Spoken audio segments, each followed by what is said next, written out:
Hola, ¿qué tal, mi gente? I'm Byron Gonzalez here for a SoCal Sound session. And, you know, I always bring you some great musicians to enlighten you with, to, you know, just enjoy this video with.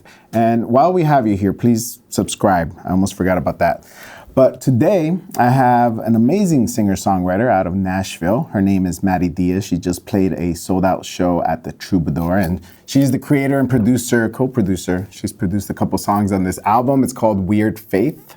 It's available everywhere. You can stream music, and you can also purchase this lovely vinyl. Look at her. It's her on a horse. So cool. So here we have Mari Diaz.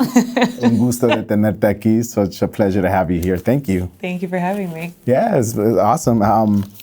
This is an amazing album. I do want to get in depth about it. You know, You on the Horse and the songs that you wrote. So vulnerable. There's a lot of, you're peeling the skin off the onion in this one. And back and back and back. Yeah. And the layers and layers. Getting to the core. I'm trying. But I do want to get into some other layers of who is Mari Diaz. I want to know what makes Mari Diaz the person, not the artist. So, first of all, are you a coffee or a tea person? Oh, coffee, big time. You're coffee? Yeah. Does that I've tried the tea thing, and every once in a while, like I'll turn my back on coffee, but I always return. Do you get like snobby about coffee, or do you just take whatever coffee? It's a recent snobbery, which is, you know, I'm not proud of my increasing maintenance, high maintenance with the coffee thing. But yeah, I definitely love like a fancy pour over. But I like half and half of my coffee. That's a must for me. That's always a must? Yeah. No alternative milks? No alternative milks. Just and the one. No whole milk. I want half and half in the coffee. Nice. It's very important. So in that case, does that make you a morning person or are you a night owl? I actually am a morning person. I kind of, you know, my eyes just kind of like open at 7, 8 a.m. It's pretty painful, you know, especially, you know, if I'm trying to like make up for sleep or like the travel or whatever, it's still just no matter what I do, I'm up with the sun. Yeah, your internal alarm clock just relentless. Has it out for you. Relentless. Oh, I can't imagine. And now I wake up like at 8 a.m., which is still not as early, but it sucks. I've heard that it gets earlier and earlier too, so. Yeah, I mean, my grandma used to wake up at 4 a.m., so. Oh my God, here we come. I was like, what are you doing, Grandma? Here we go. You know, at the time of this taping, it was our solar eclipse. We got partial here in LA, but you went out in excitement to go check it out. Are you much of a person that likes to stare up at the sky, at the cosmos, at the universe? And if so, do you have a favorite planet? Ooh, favorite planet. Or cosmic entity? I think like, I'm definitely just very aware, I think, of the things coming and going and moving and transiting and all of that stuff. So, I mean, I wish that I had glasses to stare straight at the sun, but I didn't. So I just kind of closed my eyes and like I put my face, you know, just like in the full sun, let it just splash me. I like to, you know, just like be aware of the possibility of being affected by that kind of stuff, or like the potential of being affected by that kind of stuff. You know, I'm open to it. Yeah. Okay, cool. There's the energy of the universe, right? Yeah, I think it's important to pay attention to, and you know, I find myself. I definitely subscribe to a couple of different like podcasty, like, you know, horoscopy podcasty sort of things, and I do find myself falling into a lot of like, oh man, I really have been feeling that a lot lately. That just makes so much sense. So, you know. That's interesting. That's funny. You know, growing up, what was kind of like an album, a CD that you just couldn't stop playing? I mean, there are a couple that like sit pretty heavily in there. I'd say one of the most formative of that era for me would be "Live Through This" by Hole.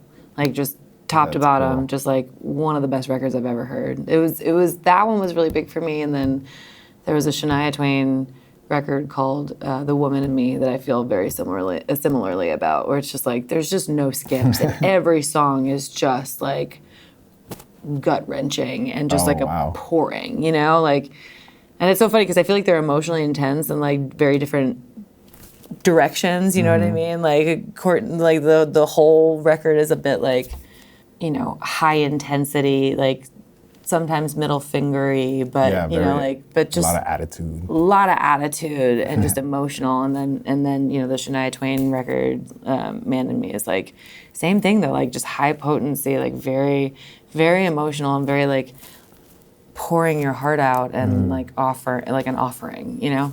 Yeah, I mean, that's artists do. I mean, I'm sure you feel it now, right? I do feel it. I feel it. Oh yeah.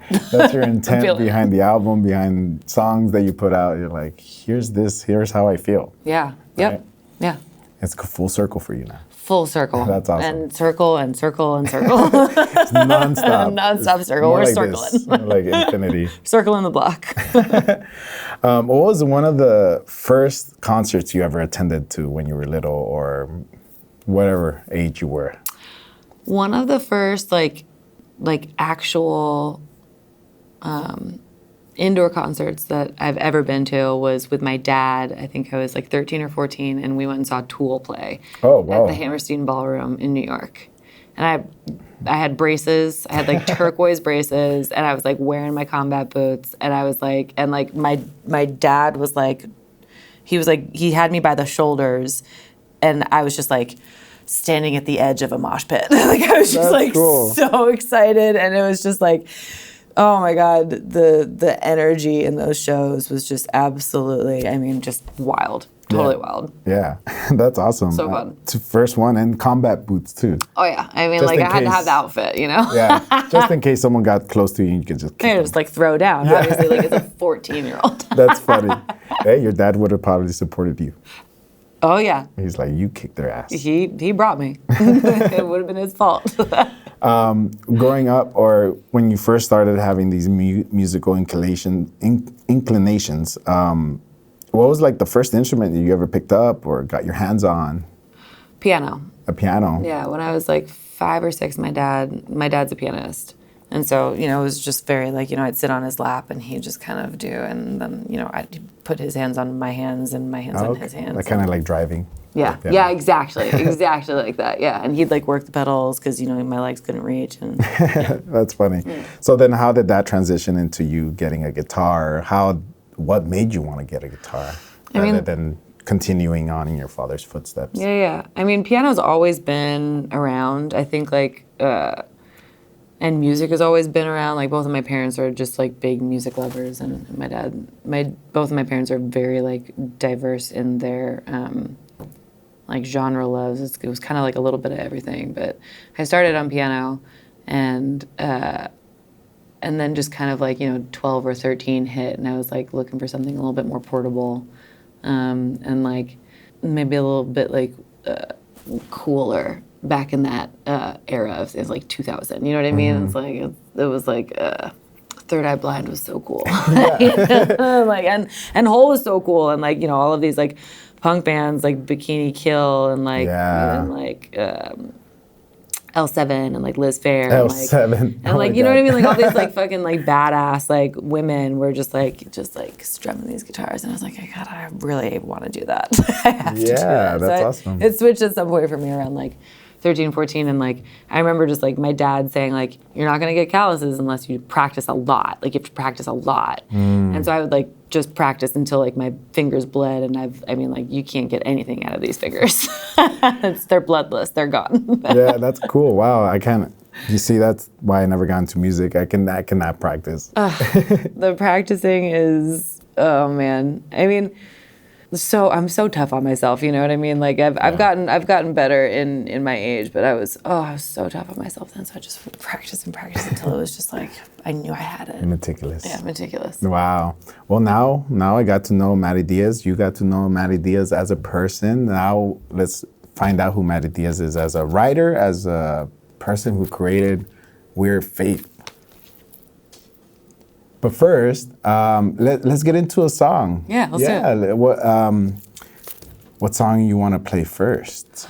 Let's play Same Risk first, because, you know, you liked Same Risk, or you told me you liked Same Risk. Yeah, I love that song. It's one of my repeats on my show, Bilingual Sounds. Thanks. Here's Mati Diaz with Same Risk. Enjoy.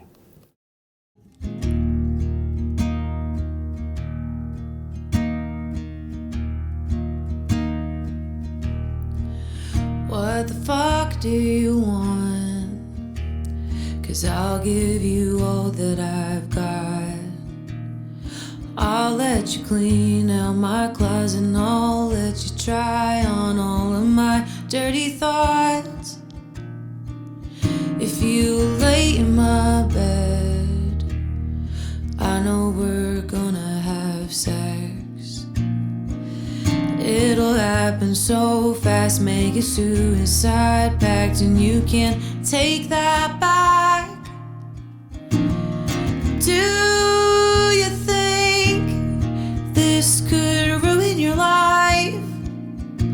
'Cause I could see it ruining mine. And I feel mean for even thinking this. Are you gonna throw me under the bus? Make me take the hit for the both of us. All that I'm asking is, are we taking the same risk? I don't believe the words coming out of your pretty mouth.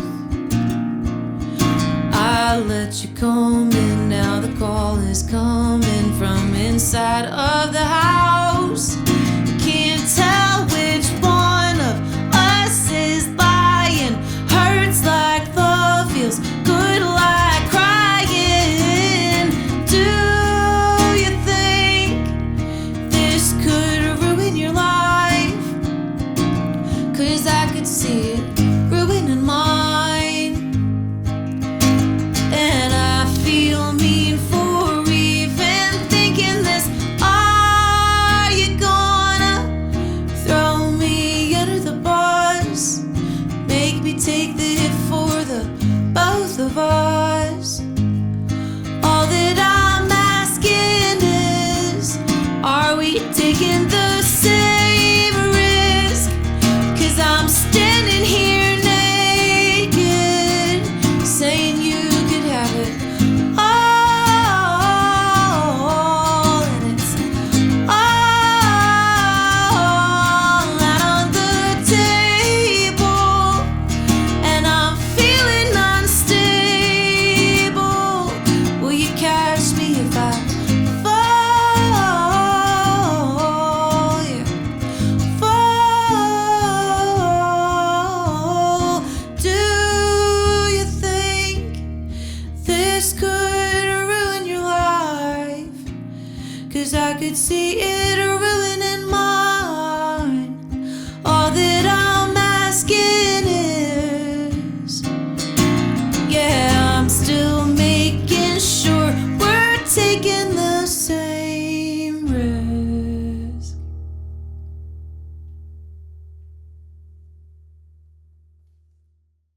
So, Maddie, can I call you Maddie? Call me Maddie. Not Miss Maddie Diaz. So curious as to what else you call it. Miss Diaz. Is there more? Yeah. Madai. Yeah. I just mispronounce it. Yeah, Madi. I kind of want to go back to the song Same Risk in a little bit and just kind of surface level, just from the song, not from like I guess it kind of relates to the song as well, but what is like a risk you took within your career that you think wouldn't have, if you didn't take that risk, you wouldn't be here at this moment? If there ever was one. Oh my God, are you It's a kidding me? tough The question. whole thing is a risk. The Yeah. whole thing is risky.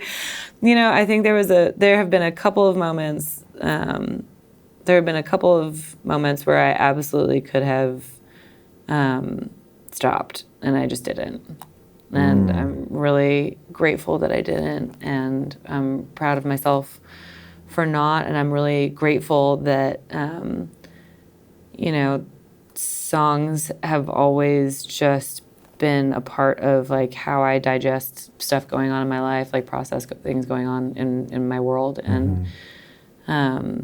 And if it weren't for songs, I don't think I would have gotten through some pretty major life changes. Right. And I feel really fortunate that like, you know, the songs that came from those really big life changes also like have found as many ears as they have, and like as many people have found some of those songs as they have. So yeah, I'm really glad that I just didn't stop, because I definitely could have. Yeah, and to put those experiences down on paper, man, I can barely do that. It's hard. It takes a lot. Even journaling is just like, oh God, like, you know what I mean? Exhausting. It's like, you want to do it, you got to put it down, but like it's hard to like give yourself that time and like that moment. But yeah. After all these years and a couple albums out, and then your latest album, does it get easier with time, do you think?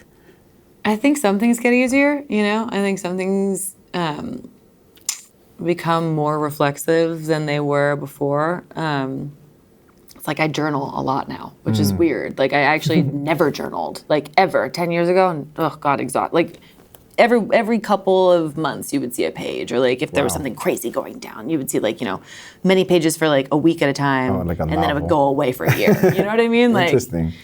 And I've been so much better about like being consistent with like checking in with myself and like what's going on in my life, and like there are definitely moments where like it's like walking into a room with a new person. Like sometimes that's as easy as breathing, and then there's still some moments where like that just it feels like impossible to be honest with yourself and then the other person, and so it's just like the waves. Yeah, well, even more so. I mean, if it's harder to be honest with yourself, how do you make it that you're honest with the public? Because these are public songs, and you're, I'm listening to the album, you're just like, whoa, Well, sometimes I feel like it's almost easier, this is such a weird thing. Sometimes I think it can be easier to be honest with strangers or people that you don't know as well as, the people that like hold your heart almost as protectively as you do. You know what I mean? Does that make sense? A little bit. I mean, I guess, yeah. I mean, that's what comedians do too. Like, performers in general, they're able to like just spit it all out. But when you're in a room with someone, even a loved one, it's hard to get through that. Yeah, I think it's like, it's almost just like kind of trying to stay like as present and as you can, and like prepared to surprise yourself, with some sort of like new honesty. I feel like sometimes I can learn as much in a room with a stranger as I can from, being in a room with somebody that's known me my whole life. Wow. So it's kind of like your song, Everything Almost. You kind of have to put your everything into your work, not even just a relationship, but everything you do. Everything. Is that kind of how that song came out? How did it influence Everything Almost? Well, and you're right. Like it's like the same in a relationship as it is in like in a career, or it is in like, I don't know, like when I'm like trying to go for a run. It's like you want to give everything, but you have to reserve just a little bit. You know what I mean? That's the like almost you part. have to. That's the almost part. You have to, because I don't know, like when I've given all of it, and given everything away, like, and not keeping any of it for myself, like, I got to build up from ground zero again. That's really hard. Yeah, I guess too, because when you mentioned running, like that popped into my head, like about not giving it all, because even when you're running, you give it all. You all of it. You exhaust yourself. Right.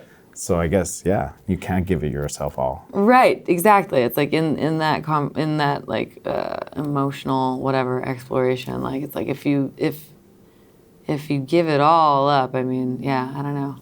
I mean, not that you can't like show the whole thing. I'm not saying that. Like I think you can't be like almost completely honest. You know what I mean? Like you're either honest or you're not honest. Yeah, you get there eventually. You get there eventually. Like near the finish line, you're like, all right, I'm almost there. Yeah. Or something. Yeah, right? or something.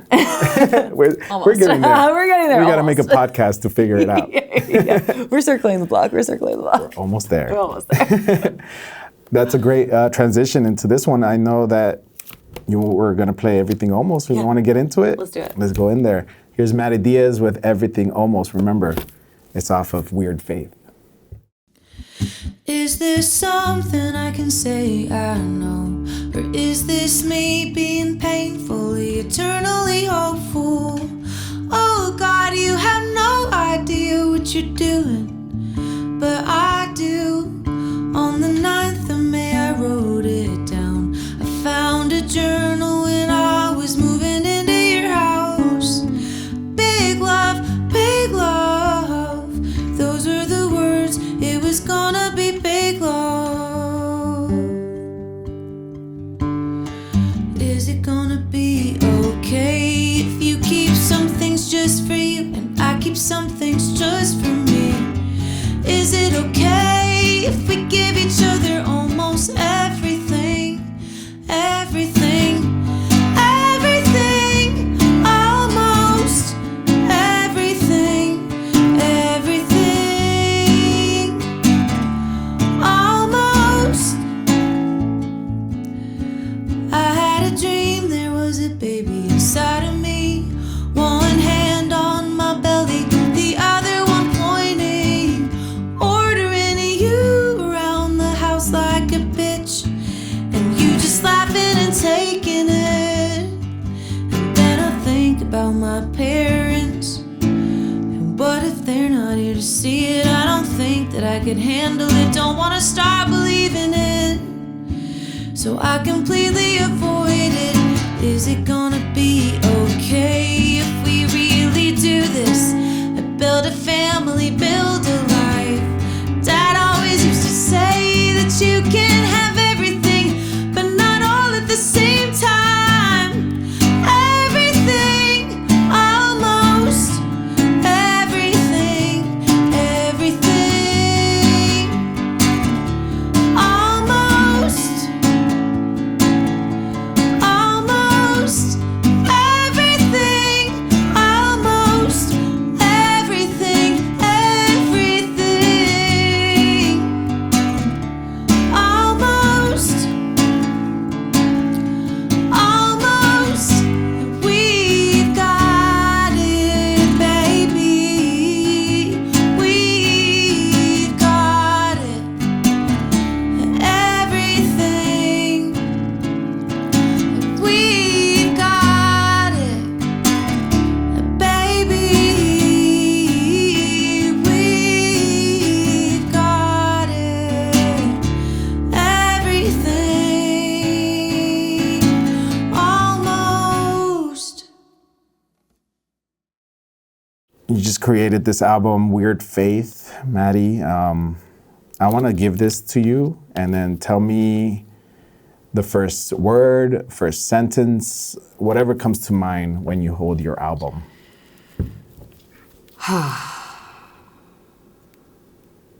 Thank you. Oh, wow. It just is. It's just such a thank you. I'm really proud of it, which is like also a weird feeling. But I feel like, every bit of art that you can like squeeze out and then like physically hold in your hand is actually just it is an actual wonder. Yeah. It just doesn't even make sense. Like, And the fact that it's just like all your feelings, all your thoughts, and it's not a journal and it's out to the public. yeah, it's so cool that it gets to come out like this, like in this shape, in this. Yeah, it's special. Wow. Lucky, very lucky. Did this also bring any fun memories from the process of creating this album? I know that a lot of the songs are kind of sad, but were there any pockets of happiness throughout this album? There's actually a lot of joy in that record. Every single song, which is funny, now in retrospect, every single song on this record, I thought I was writing love songs. I thought I was writing an entire record that was like a ode to a relationship that, I was in. Well, you definitely hear that too. Yeah, it's funny though, I feel like in retrospect, my partner and I broke up about almost a year ago. And it was funny, I didn't really listen to the record until we broke up. And when we broke up, I was like, there's a lot of paranoia in this record, huh?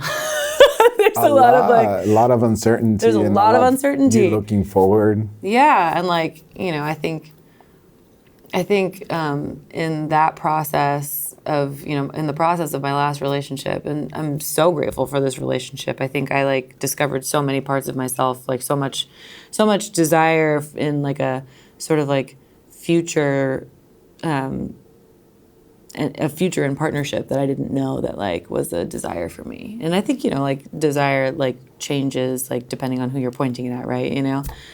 But with this person specifically, like I think I really wanted like a family and kids and the whole thing. You mentioned it in 2 songs. Yeah, like, I said it. It was at the first song, and then somewhere I forgot the other song that was in there because I just heard the album. Yeah, yeah, it's tough. It's tough. I think I was like learning a lot about myself in that relationship, and finding the courage to be. To say things out loud that I hadn't said before, and it's hard, because I think I can also hear.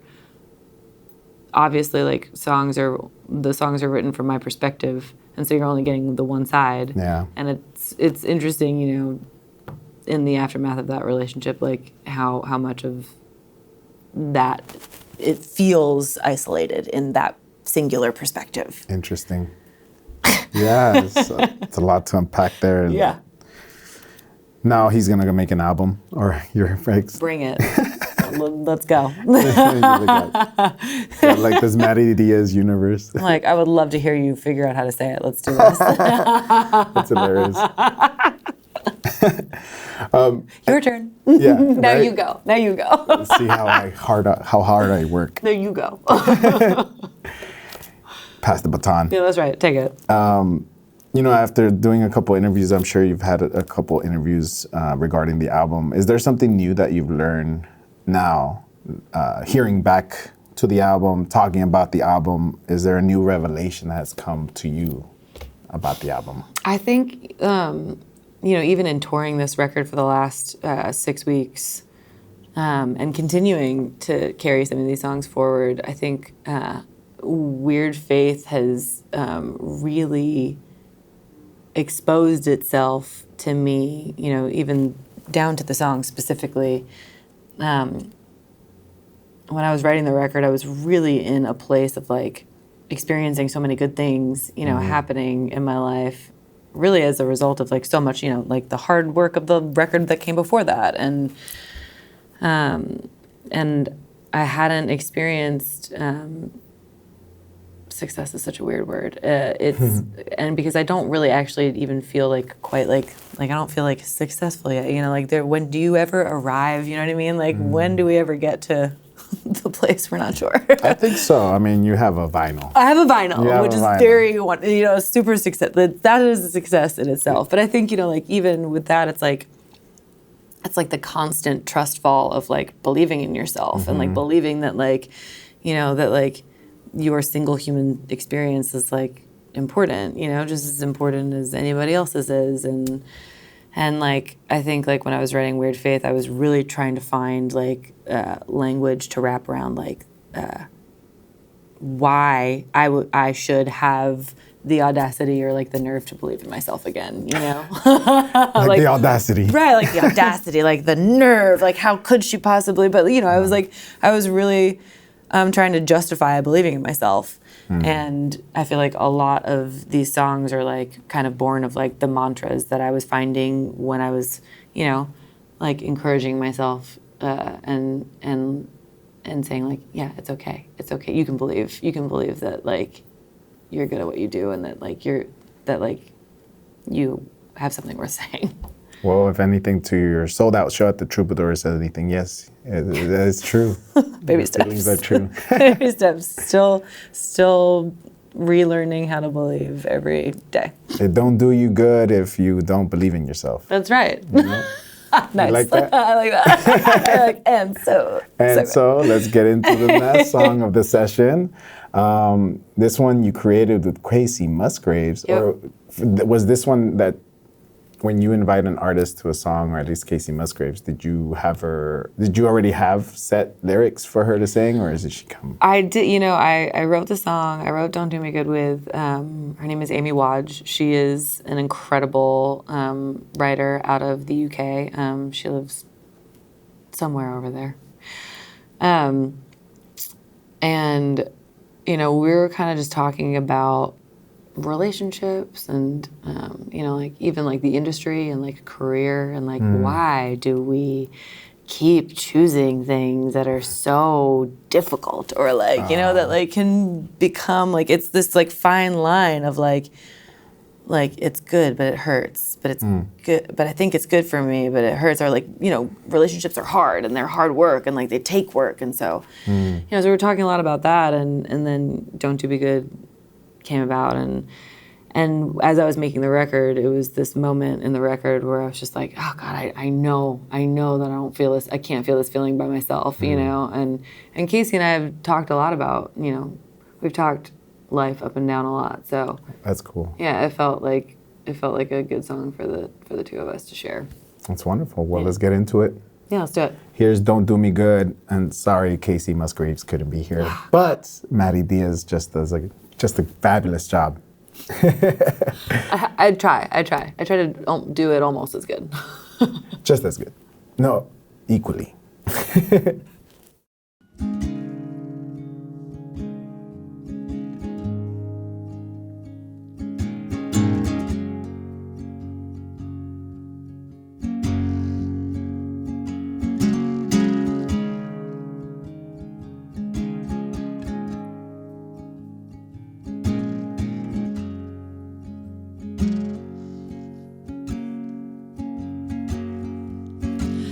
Without the better days, the one step closer phase, who on earth would I be? Without the sleepless nights, when I turn out the lights, would you recognize me? It's getting harder and harder to breathe underwater when I know that you'll take me down. Every time I try to walk away, I stay, you knew I would.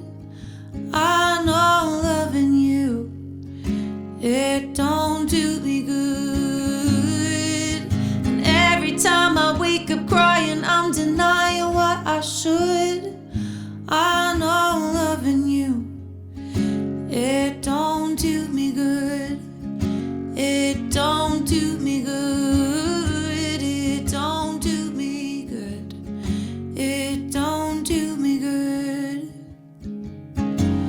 Without the make-believe, the what will be what gives me the right to keep dreaming. Dark, maybe there will be no stars, just broken floating parts for us to believe in.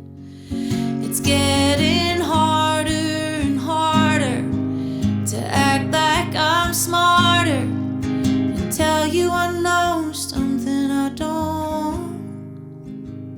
And every time I try to walk away, I stay, you knew I would. I know loving you, it don't do me good.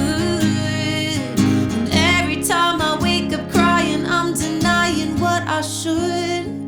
I know loving you, it don't do me good. I keep coming back, and I keep coming back to you.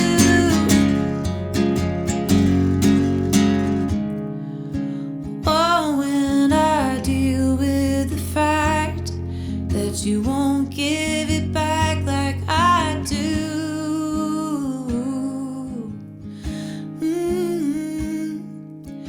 Every time I try to walk away, I stay, you knew I would. I know loving you, it don't do me good. And every time I wake up crying, I'm denying what I should. I know loving you, it don't do me good. And every time I try to walk away, I stay, you knew I would. I know